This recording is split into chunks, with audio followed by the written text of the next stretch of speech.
What is going on, guys? The NFL Draft marks the stage where dreams come true for hundreds of young football players every year. But it's the combine that helps make these dreams possible. The pressure is always on for draft prospects to display their skills. That's not the case for future stars like Joe Burrow and Chase Young, of course. But these 12 big-name draft prospects could very well hurt their stock if they perform poorly at the combine. Number 12, AJ Epenesa. The Iowa Hawkeyes prospect is among the many premier pass rushers for the 2020 class. He's obviously not going to go before Chase Young, but he should be one of the top 4 or 5 edge rushers taken. Many rank him as the second best edge rusher in this class. However, there are some weaknesses in his game that scouts can overlook. His athleticism is not up there compared to other top-tier pass rushers. He also struggles too often against the run. If he doesn't perform anywhere close to expectations at the combine, it could force him to go from a potential top 10 to 25 pick to a much later first or possibly an early second. A strong showing is imperative for Epenesa. If he doesn't do so, teams will be looking at other pass rushers in his tier.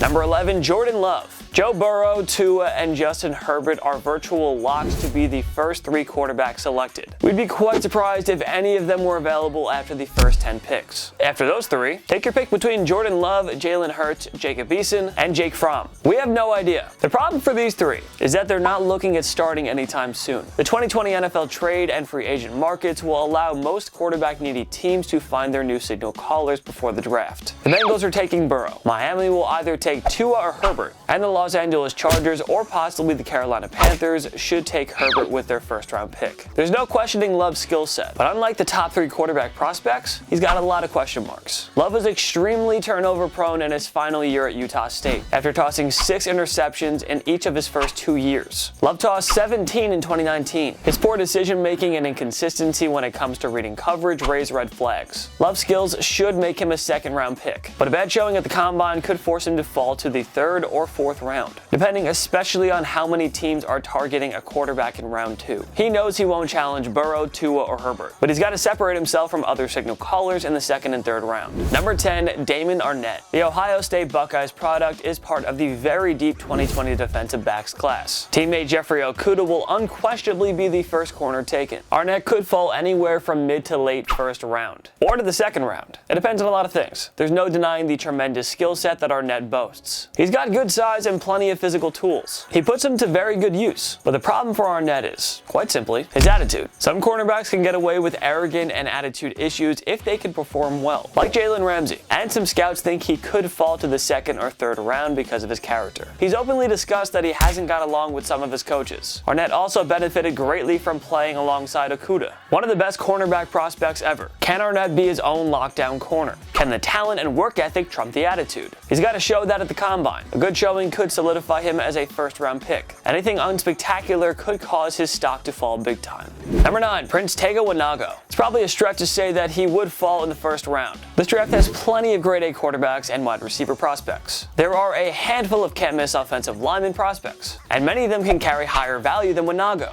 He might be able to solidify himself as an early or mid-2nd round pick here, but he's really going to have to blow the scouts away at the combine. The former Auburn Tiger product has most of the necessary tools to be a borderline Pro Bowler, but there are concerns. Scouts have pointed out concerns over Reagor's strength, as well as his footwork and overall work ethic on the field. Teams have to decide if the rewards will outweigh the risks. It doesn't help that the 2020 NFL free agent class has a good amount of Pro Bowl-like offensive linemen. Many potential suitors for Prince will have addressed their needs in free agency by the time the 2nd draft rolls around. Most teams will have already shored up their needs on the O-line. Reagor really cannot disappoint here. Number 8, Jacob Eason. As we noted on the Jordan Love entry, Jacob is part of the 2nd tier for quarterbacks. It's really anyone's guess who will follow in order after the big 3. He could be the 4th signal caller to hear his name, or the 6th, or the 8th. Who knows anything anymore? The problem with him is that he'll most certainly be a backup to whichever team takes him. Teams who need time to develop a successor like the New Orleans Saints, or the New England Patriots and the Pittsburgh Steelers. I mean, they could make a play for him. A team that wants to start some quarterback controversy, like the Bears or Las Vegas Raiders. Also makes sense. So he really has to shine at the combine to prevent the display of his concerning flaws. He has a superb arm and he's good at protecting the football, but scouts often point out questions about his maturity and development. What we saw at Washington was very good, but nothing eye-popping.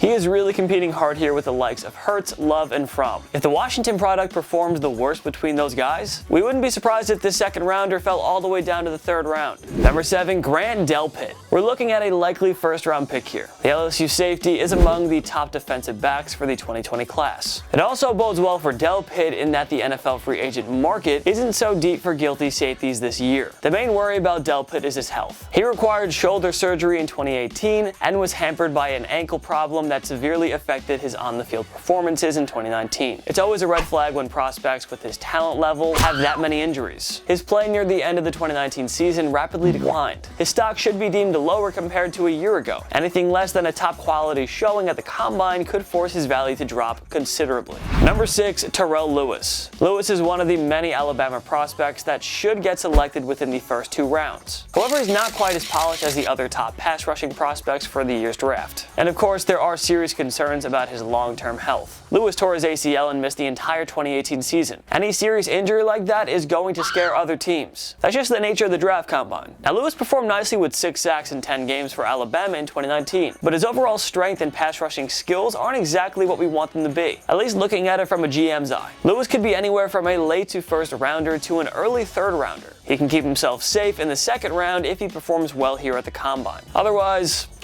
we'll see. Number 5, Jalen Hurts. Well, the transfer to Oklahoma did well for Hurts. He proved that he wasn't strictly a product of Nick Saban's offense. Now, Hurts isn't exactly the biggest can't-miss prospect here. I mean, a million quarterbacks have excelled with the Sooners, but he is heads and shoulders above many other signal callers to have played at Alabama and Oklahoma in the past decade. That said, he's probably looking at the mid or late third round at best, possibly anything as late as round 5. He'd be the ideal fit for a team in need of a quarterback for the future, like the Saints, Patriots, and Steelers. But Hurts has really got to perform well here at the combine. He's got to show that he belongs in the second or third tier of quarterbacks for the 2020 class. Everyone knows Hurts isn't going to be a starter for at least a few years, if ever. A bad showing here, with strong performances from other QBs, will cement him as a 4th or 5th rounder. A good showing could move him up into the 3rd round. He's got to cover up his weaknesses here for the combine, including the overall decision making and maturity, because there are serious questions about whether he can translate his skills from the college level to the NFL level. Number 4, Zach Moss. It's always a risk when you draft a running back in the 1st round, unless it's somebody on the same level as Saquon Barkley or Ezekiel Elliott. There are too many quality running backs available these days, so why should teams use high-end picks on one? Well, Utah product Zach Moss is one of the few grade A or grade B running back prospects for this year. Somebody will have likely taken him for the first 3 rounds. But buyer beware. Moss endured knee and shoulder injuries during his time in college. That automatically raised a red flag, especially for a running back. Another concern for Moss is the fact that he simply doesn't have a great burst of speed compared to the average running back. He's more of a power back. But Moss isn't that big at 5'10" and 222 pounds. Right now, Moss looks like a guy that teams will take a chance on in round 3. A poor showing at the combine, however, could very well cause his stock to drop big time, perhaps all the way down to the 5th round. He's got to show he's healthy and explosive enough here.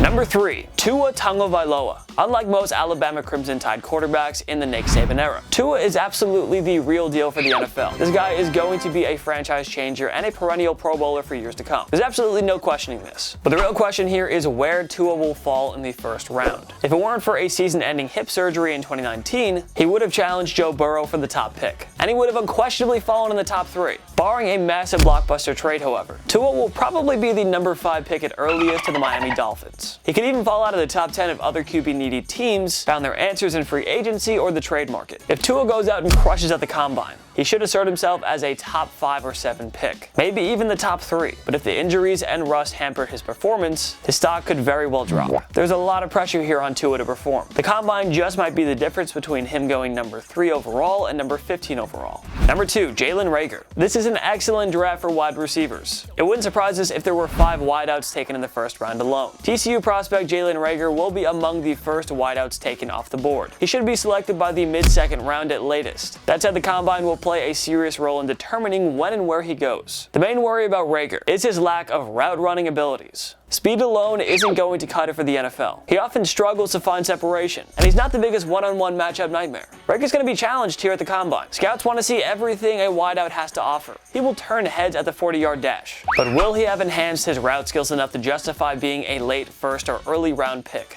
Number 1, J.K. Dobbins. The Ohio State running back will be one of the first running backs taken this year. But the problem is, compared to other recent can't-miss running backs, like Zeke and Barkley, J.K. isn't much of a pass catcher, and most teams want their number 1 running back to be effective in the passing game. J.K. had a whopping 4,459 rushing yards and 38 touchdowns over his first 3 seasons with the Buckeyes. However, he only totaled 71 receptions and 645 receiving yards over that span. His porous pass protection skills have also caught the eye of some scouts here, and he's simply not as flashy and quick as the other running backs, making J.K. a little easier to tackle in open space. It's unlikely that he's going to hear his name in round 1, but he's got enough talent to be a worthy second-round selection. That's assuming he performs well at the Combine. Otherwise, teams may hold off in looking at him until the 3rd or possibly 4th round. What other NFL prospects could ruin their stock at the 2020 Combine? Join me in the comment section below. Make sure to follow myself and TPS on social media. I post great content all the time. Instagram, Twitter, TikTok, everything, go find us. If you like this video, give it a like. It takes 1 click right down below. Make sure to subscribe to TPS. We post videos all the time. Of course, thank you so much for watching. I'm Jason Biondo.